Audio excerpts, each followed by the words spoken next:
नमस्कार, आप सुन रहे हैं RJVFM और मैं हूँ आप साथ RJ राहुल। आज हम राम कथा के अगले अध्याय को सुनेंगे। आज का अध्याय है राम का वनवास। तो चलिए शुरू करते हैं। गुरु वशिष्ठ और अन्य लोग ने दिन निकलते ही उत्सव की तैयारियां शुरू कर दी। लोगों की चहल पहल शुरू हो गई। सभी बड़े ही उत्साह से अपने प्यारे राम के राज्याभिषेक के शुभ मुहूर्त की प्रतीक्षा करने लगे।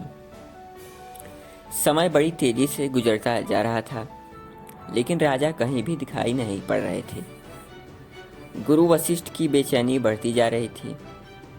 उन्होंने मंत्री सुमंत को बुलाकर कहा, जल्दी ही राजभवन में जाओ और राजा को बताओ कि सारी तैयारियां पूरी हो चुकी हैं।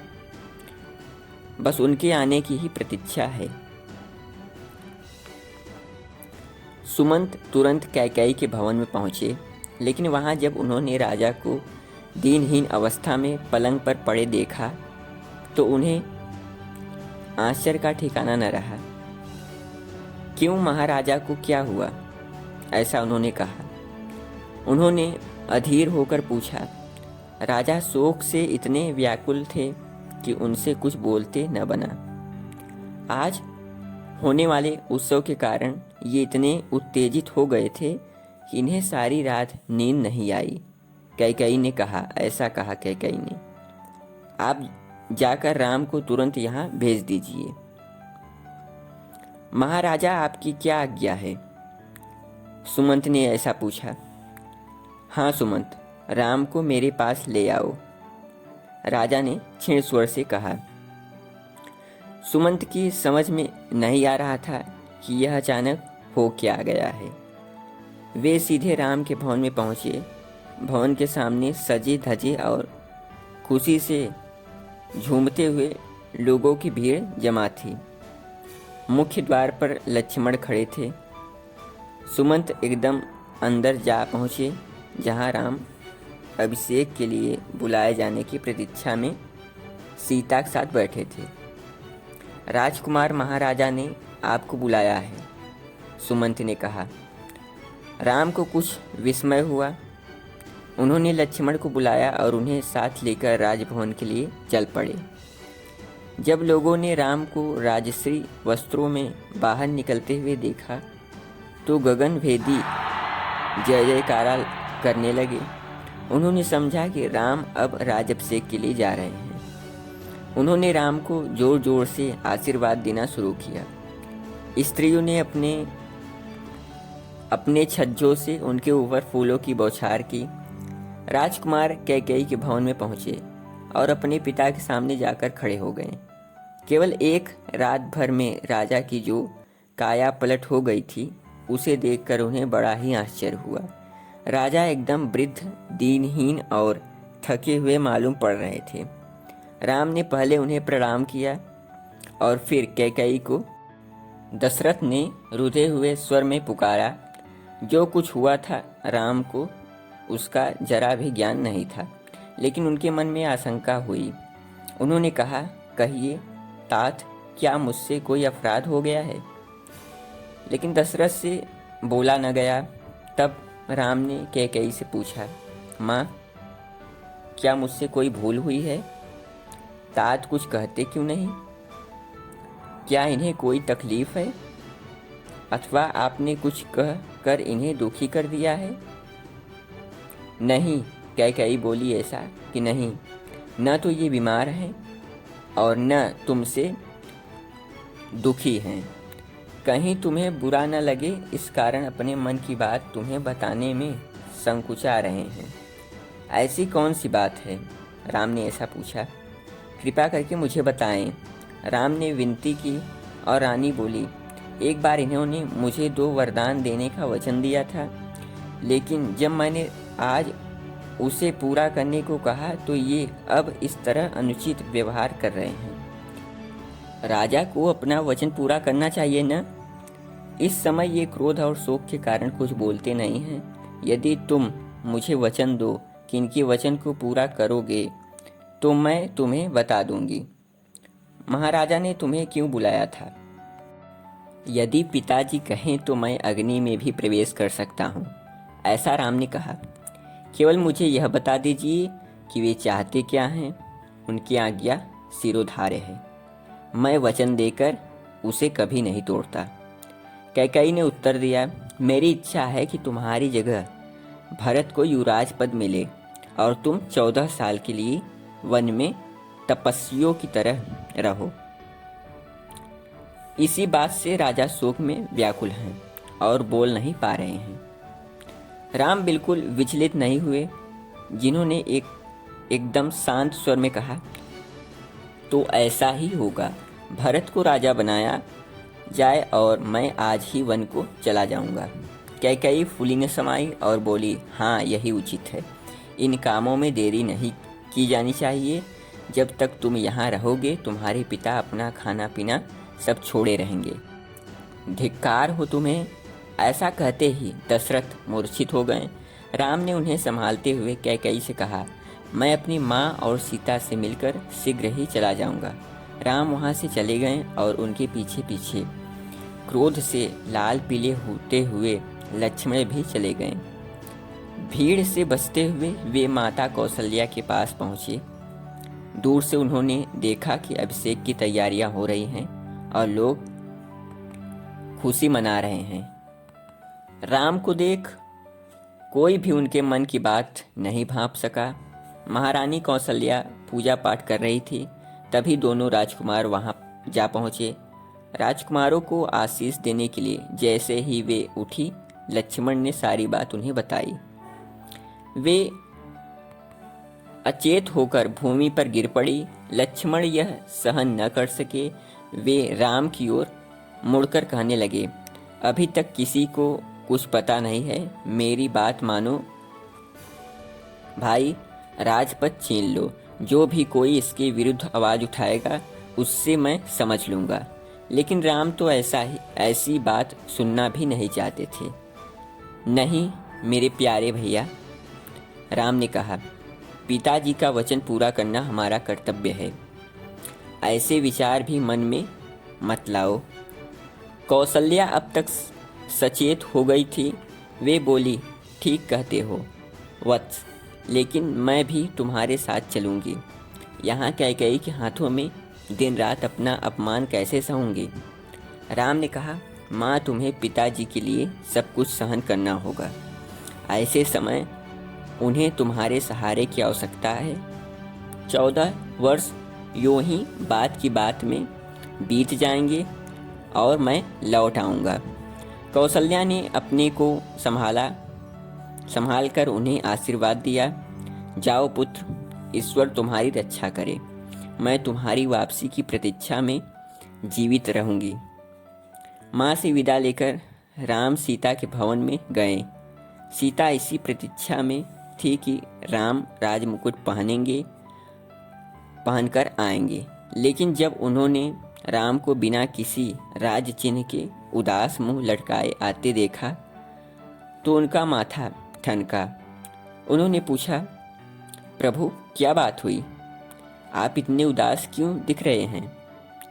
राम ने कहा, पिता ने माता कैकेयी को वचन दिया है कि भरत को राजा बनाया जाए।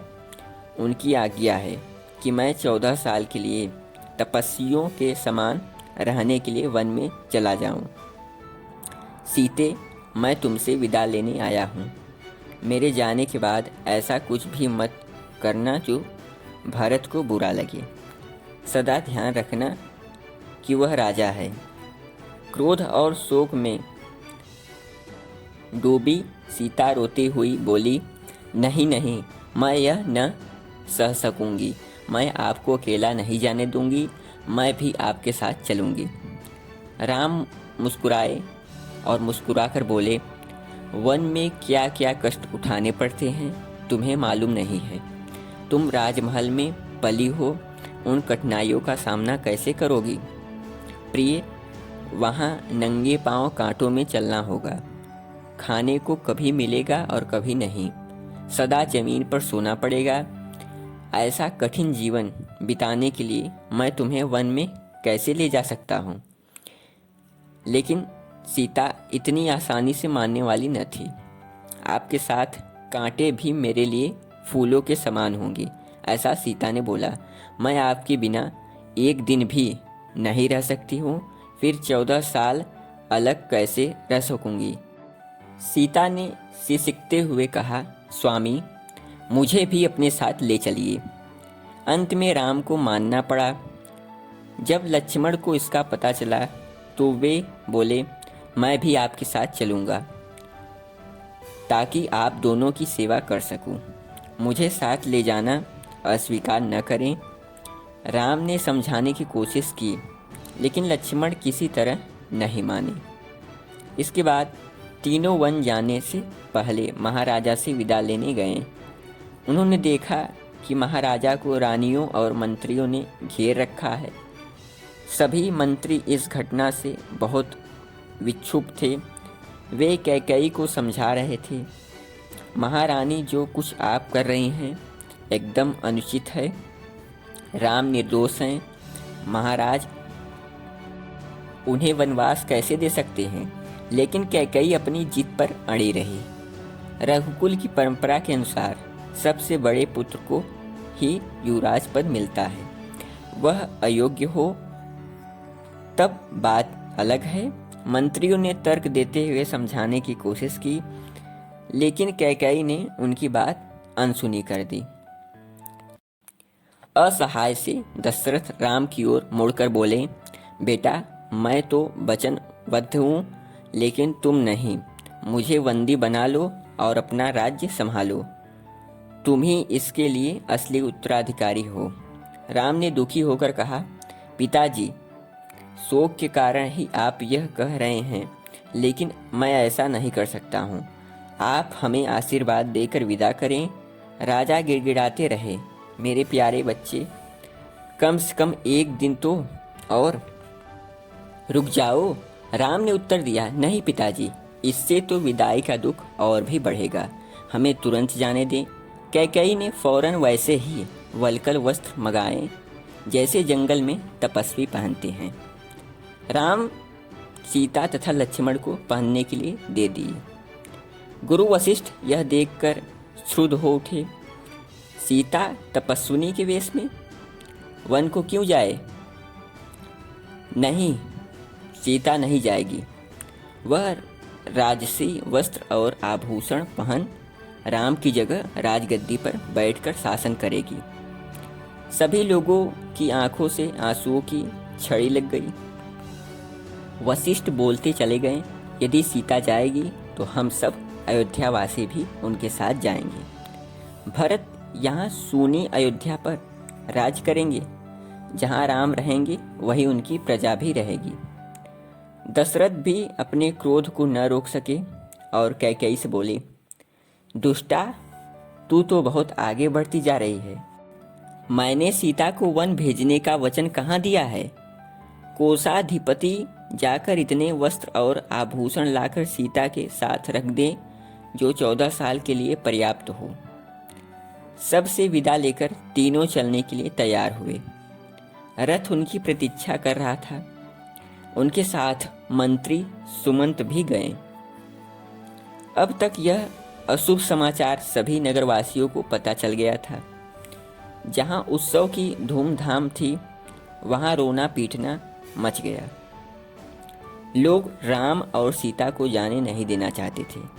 वे रोते हुए रथ के पीछे दौड़े। सभी स्त्री, पुरुष, बूढ़े और जवान रोते हुए नंगे पैर मीलों तक रथ के पीछे दौड़ते गए। लोग रोते हुए चिल्लाते जाते थे, राम रुक जाओ, राम रुक जाओ, हमें भी अपने साथ ले चलो। उन सबको देख राम का आत्म संयम भी टूटने सा लगा। उन्होंने रथ हाँकने वाले को और अधिक तेज चलने को कहा ताकि लोग उन्हें पकड़ न पाएं और हार कर अपने अपने घर वापस लौट जाएं। कुछ लोग वापस चले गए। कुछ रात होने तक रथ का पीछा करते रहे। कहा जाता है कि कुछ तो कभी घर वापस आए ही नहीं। वहीं रास्ते में राम के वनवास से लौटने तक उनकी प्रतीक्षा करते रहे। गंगा के किनारे बसे श्रृंगवेरपुर में शाम को वनवासी पहुंचे। यहाँ पर भीलराज गुरु रहते थे जो राम को बहुत प्यार करते थे। उन्होंने उन सब का स्वागत सत्कार किया। राम ने रात गृहराज के अतिथि बनकर बिताई। दूसरे दिन सवेरे ही राम ने सुमंत को वापस भेज दिया। सुमंत उन्हें छोड़कर वापस नहीं जाना चाहते थे, लेकिन राम ने उनसे कहा, वापस जाइए और पिताजी को धीरज बंधाइए और लोगों को बताइए कि हम सचमुच ही वन चले गए हैं, नहीं तो उन्हें कभी विश्वास नहीं होगा। जब तक दोनों राजकुमार और सीता गृहराज की नाव पर चढ़कर गंगा के पार नहीं पहुंच गए, सुमंत वहीं रुके रहे। उसके बाद बड़े ही दुखी मन से वे अयोध्या वापस आ गए। सुमंत सीधे राजा के पास पहुँचे, जो कौशल्या के भवन में बेचैन बैठे हुए थे। जैसे ही उन्होंने सुमंत को आते देखा, सिर उठाकर बड़ी उत्सुकतापूर्वक पूछा, अब ये कहाँ हैं? रात को विश्राम कहाँ किया? सुमंत, उन्होंने कुछ खाया पिया? सुमंत ने सब कुछ बताकर राजा को तसल्ली देनी चाहिए, लेकिन दशरथ को अब चैन कहाँ। राम के वियोग से इतने व्याकुल थे कि उन्हें जीना दूरभर हो रहा था। राम के जाने के छठे दिन राजा परलोक सिधार गए। दूसरे दिन सवेरे कुलगुरु वशिष्ठ ने सभी मंत्रियों को बुलाया और सलाह दी कि तुरंत भरत को बुलाया जाए, क्योंकि राजगद्दी खाली रहने से संकट की आशंका रहती है। शीघ्र ही दूत भेजा गया। उसको समझा दिया गया कि दशरथ की मृत्यु और राम के वनवास के बारे में किसी को कुछ न बताएं। अभी तक आप लोगों ने पिछले अध्याय को नहीं सुना है तो आप पिछले अध्याय को भी सुन लीजिए और आगे हम सुनेंगे भरत की वापसी।